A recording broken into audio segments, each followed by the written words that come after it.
નમસ્તે.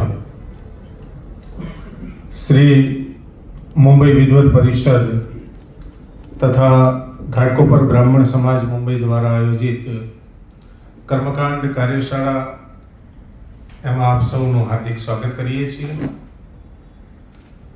વયમ રાષ્ટ્રે જાગૃયામ પુરોહિતાઃ. આપણે સૌ પુરોહિતો, આપણે સૌ વિદ્વાનો રાષ્ટ્રને જાગૃત કરવાનું કાર્ય કરીએ છીએ અને એના માટે થઈ સાચું અને સારું કર્મકાંડ લોકો સુધી પહોંચે એના માટે થઈ અને આ શિબિરનું આયોજન કરવામાં આવતું હોય છે. આવો આ શિબિરની શરૂઆત, આ કર્મકાંડ કાર્યશાળાની શરૂઆત વૈદિક પ્રાર્થનાથી કરીએ અને વૈદિક પ્રાર્થના માટે વિનંતી કરું સન્માનનીય શ્રી પંકજભાઈ અને સુનિલભાઈ આવી અને વૈદિક પ્રાર્થના કરાવે. ત્યારબાદ આપણે કાર્યક્રમને આગળ વધારશું. સુનિલભાઈ અને પંકજભાઈ.